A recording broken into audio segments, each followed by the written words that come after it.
Hello, welcome to this St. Regis Faith Bite. These short videos try to focus on some aspect of Catholic faith and practice that we've been asked to address by someone in the parish. I'm Father David Bersmeyer, the pastor of St. Regis, and today I'm going to discuss the morality of the COVID-19 vaccines, the morality of those vaccines. I want to approach it three angles. First and foremost, are the vaccines that are available to us morally acceptable from a Catholic point of view? Secondly, why is there so much talk about, at least in some circles, that some vaccines are more moral than others? And then third, and is there any importance to that discussion? And third, can I refuse vaccine? Am I morally obligated to get vaccinated? So first, the first one, are the vaccines that are currently available, that's the Moderna, Pfizer, BioNTech, AstraZeneca, no, Johnson Johnson, and if approved, AstraZeneca, morally acceptable from a Catholic point of view? Yes, they are. I can't say it more clearly. Yes, they are. In our Catholic moral wisdom, all of them, not just some of them, not one more than others, all of them are morally acceptable. No one's morally compromised or compromise themselves to get any of those vaccines. You're doing nothing morally wrong to get vaccinated with any of these vaccines. And I'm saying this so emphatically because in some Catholic media discussions, there has been kind of some confusion sown and suggesting that because some of the vaccines, how they're connected to a past bad action of abortion, maybe some are more morally acceptable than others. But we have to be very clear here that the end user, the person getting vaccinated, is not touched by that past evil action. Your action to get vaccinated is not morally tainted by that past action from a Catholic moral point of view. That's not just true of this vaccine, but many vaccines that we receive have some remote connection to a past action that we would consider not good. And we'd want to encourage researchers to change their ways of research. But what we're talking about is, should you or I get vaccinated, and is my action tainted by that past action? The answer is no. I'll get into more nuances of Catholic teaching in just a minute, but just again, I want to make it very clear that all of the vaccines are, when you get vaccinated, it would be considered remote material cooperation. And when something is considered in the Catholic tradition of moral teaching, remote material cooperation, then it does not have a moral taint to it. It's not somehow in the category of a moral wrong. It doesn't fall into that category at all. And if you do it for the right intention, a remote material cooperation with evil, but done for the right intention, is a morally very good act and a morally upright act. And so to get vaccinated for the good of yourself and the community around you, the common good, your family, and so forth, that's a morally good thing to do. So why does this confusion persist? Because of the confusion between an idealized situation and a more real world situation. Certainly, I guess in an idealized situation, if everything is equal, it doesn't matter what vaccine you get; they're all equally available in a timely manner. You can tolerate one or two doses. That doesn't matter. Everything is equal all the way down. And then you're laid out, okay, which one do you want? Well, then, of course, you want to choose one that has the least connection to any past bad moral action. But we're in the real world situation where the pandemic is as we're experiencing it, continues to spread. New variants continue to spread. The more people delay vaccination, the more they can unwittingly or wittingly, but unwittingly usually, contribute to the spread of the coronavirus. And people are harmed by that, even to the point of death. So to delay vaccination because one wants to wait until a certain vaccine is available, it kind of falls in the same category of not getting vaccinated, which I'll address in a moment.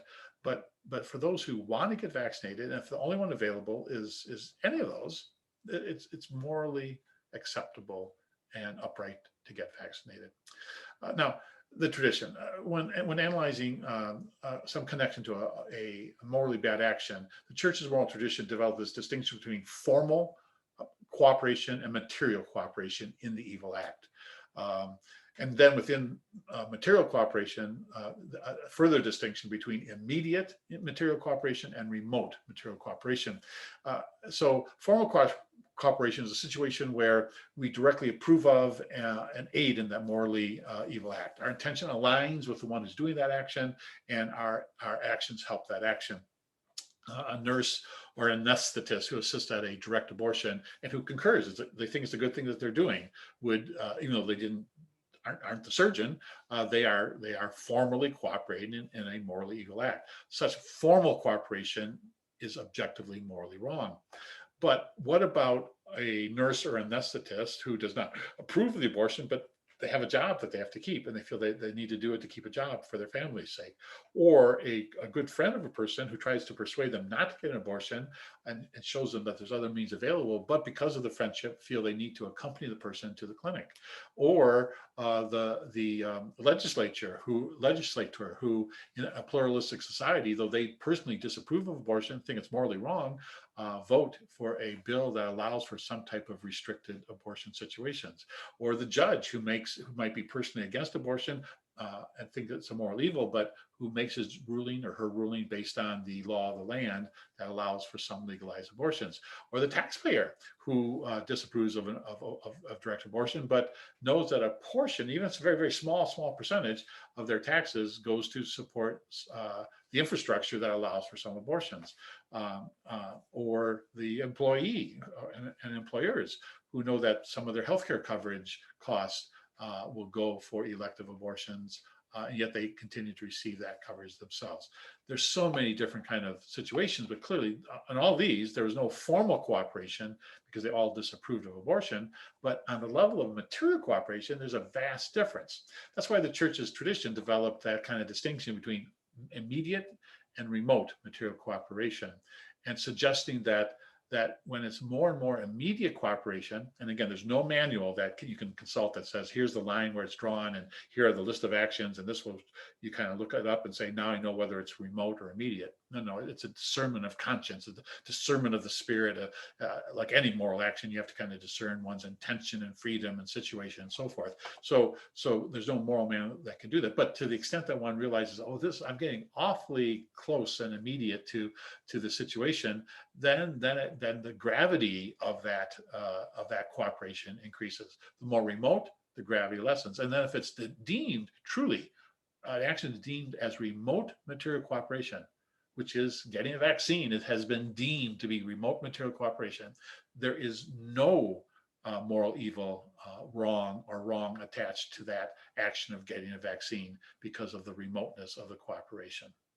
Now, hopefully that makes it abundantly clear that on the issue of being vaccinated or not, with the ones that are currently available, there's no moral uncertainty or gray area from the Catholic wisdom point of view, Catholic moral tradition point of view. It can be done. It can be a positive good if done for the right intention, and almost everyone does it for the right intention, right? To get one's health, family's health, the society's health, the common good. Having said all that, I don't want to minimize the concerns of those who point out the vaccine's connections to use of cells from past abortions. There's great value in bishops and others calling our attention that the research that we do is important, and that there's ways to do research that's truly ethical, and ways to do research that are unethical. And so I don't want to minimize the call to build future research in a way that does not rely on past evil actions. We need to encourage and persuade companies and researchers to do the morally right thing. So I don't want to minimize that, but at the same time, don't want to confuse that issue with trying to somehow delay getting vaccinated, because we already have enough vaccine reluctance amongst some Catholics. And if it's done because they think they're cooperating in a moral evil, it'd be tragic, because they're not. And the church has made it very clear they're not. So let's separate those two particular issues, really encourage strongly and fight strongly for ethical research. At the same time, fight strongly for people to get vaccinated or in other ways to protect the common good because of the pandemic. So that brings you to the last area of reflection. What if you do not believe in the vaccination, or that's good for you? You don't want to get vaccinated. Are you morally obligated to get vaccinated? Now, anyone getting whether vaccinated or not is obligated to promote the common good. And truly, one of the better ways to do that in case of the pandemic is to get a vaccination. But let's say you discern in conscience that's not it's not right for you to do so. then you're not required to. You've discerned that in conscience. You're not required to get vaccinated. But having said this, you're still required to support the common good. And so one of the great ways to do that would be, okay, don't get vaccinated, but then encourage others to get vaccinated and share why you're not, but encourage others too. Or make sure that you take precautions in terms of safety protocols and wearing masks, avoiding situations where people are not wearing masks and so forth. Because if you're going to not get vaccinated, it doesn't lessen one's obligation to promote the common good. It means you're going to do it in a different way. And therefore, there's an increased responsibility to make sure all those safety protocols are being followed, because you're not choosing to use the safety protocol of vaccination. Don't have to, not morally required, but if you choose not to and discern not to, there is that moral obligation to still protect the common good. So I hope this helps support people who are getting vaccinated. I hope it helps support those who might be reluctant. They're worrying about one versus the other. Get vaccinated. If you want to be vaccinated, you're doing nothing morally wrong. If you choose not to be vaccinated, then please be very diligent about protecting the common good by how you wear masks and how you support all the safety protocols. Thank you for joining me for this Faith Bite. Have a good day.